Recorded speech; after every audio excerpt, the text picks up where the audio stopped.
کہ سب سے پہلے عفو ہے ترتیب میں، پھر بخشش ہے، غفران ہے، پھر اس کے بعد تیسرے نمبر پر رحمت ہے۔ سب سے پہلے انسان کو اگر اللہ سبحانہ وتعالیٰ کی طرف سے عافیت مل جاتی ہے، پکڑ نہیں ہوتی، پھر گناہ ڈانگ دیے جاتے ہیں، تو پھر ہی انسان رحمت کے قابل ہوتا ہے۔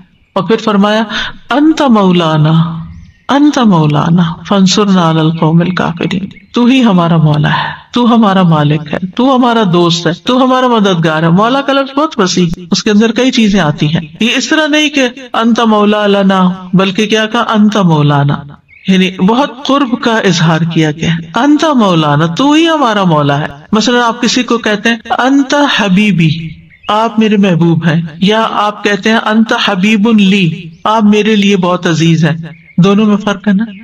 تو انت مولانا اور انت مولا لنا میں فرق ہے۔ اسی طرح اور بھی چیزوں میں ہم یعنی یہ میرا ہے، یہ میرے لیے ہے، دونوں چیزوں میں فرق ہے۔ میرا ہے پوزیشن ظاہر کرتا ہے، میرے لیے ہے یعنی چیز کسی کی ہے لیکن میرے لیے ہے، اس وقت میرے لیے آئی ہے۔ تو انت مولانا، ہم کہاں جائیں، تو ہی ہمارا مولا ہے، تو نہیں معاف کرنا ہے، تیرے ہی حضور ہم گڑ گڑا رہے ہیں، تیرے حضور ہم بخشش کی دعا کرتے ہیں۔ یعنی ہمارے سارے کاموں کا کارساز تو ہی ہے، اور جو تو نے ذمہ داریاں ہم پہ ڈالی ہیں اور جن چیزوں سے تو نے ہمیں روکا ہے، ان سب کو ہم تبھی نبھا سکتے ہیں جب تو ہمیں مدد فراہم کرے۔ سورۃ الحج میں بھی آتا ہے وَاعْتَصِمُوا بِاللَّهِ هُوَ مَوْلَاكُمْ فَنِعْمَ الْمَوْلَىٰ وَنِعْمَ النَّصِيرُ، اللہ کو مضبوطی سے تھام لو، پکڑ لو، وہی تمہارا مولا ہے، کتنا اچھا مولا، کتنا اچھا مددگار۔ اور اللہ تعالیٰ ایمان والوں کا مولا ہے، وہ یتولی الصالحین۔ اور جب اللہ مولا ہو، اللہ کام بنانے والا ہو، تمہیں مایوسی نہیں آتی، پھر انسان کو انگزائٹی نہیں ہوتی، کیونکہ اس کو پتا ہے کوئی ہے جو اس کے کام بنانے والا، اور اس کے ساتھ ایک تعلق ہے، اور اس کی پناہ لی گئی ہے، اس سے مدد مانگی جا رہی ہے، اور وہ مدد دیتا ہے۔ اور حقیقی مولا وہی ہے، یعنی دنیا میں آپ کسی کو بھی اپنا مددگار بنا لیں، وہ کسی وقت بھی ساتھ چھوڑ سکتا آپ کا اپنی کمزوریوں اور کمیوں کی باعث، لیکن جس کا اللہ مولا ہے اس کے لیے کوئی مشکل نہیں، کیونکہ ثم ردوا الی اللہ مولاہم الحق، حقیقی مولا وہی ہے۔ یعنی ہم تیری طرف کیوں دعا کرنے کے لیے آئے ہیں، کیوں معافی مانگنے آئے ہیں، کیوں ہم درگزر کی درخواست کر رہے ہیں، کیونکہ تو ہمارا مولا ہے نا، تو ہی یہ کر سکتا ہے، کوئی اور نہیں کر سکتا ہمارے لیے۔ یعنی اگر ہم نے اللہ کے حق میں گناہ کیا اور ہم بندوں سے کہیں آپ معاف کر دیں یا کروا دیں، تو بات نہیں بنے گی، اللہ تو نہیں کرنا ہے۔ فانصرنا علی القوم الکافرین، بس ہمیں کافر قوم کے مقابلے میں مدد کر۔ یہ جو فا ہے نا، فانصرنا، وانصرنا نہیں، فانصرنا، یہ فا تفریع کے لیے ہے، یعنی اپنی خاص مدد کے ساتھ ہماری مدد فرما، خاص طور پر ہمیں مدد دے۔ اور اس میں ہر کافر شامل ہے، یعنی صرف انسانوں میں سے، جنات میں سے، جیسے ابلیس ابا واستکبر وکان من الکافرین، تو سب سے بڑا دشمن تو ہمارا وہی ہے، اس کے مقابلے کے لیے ہمیں اللہ کی مدد چاہیے۔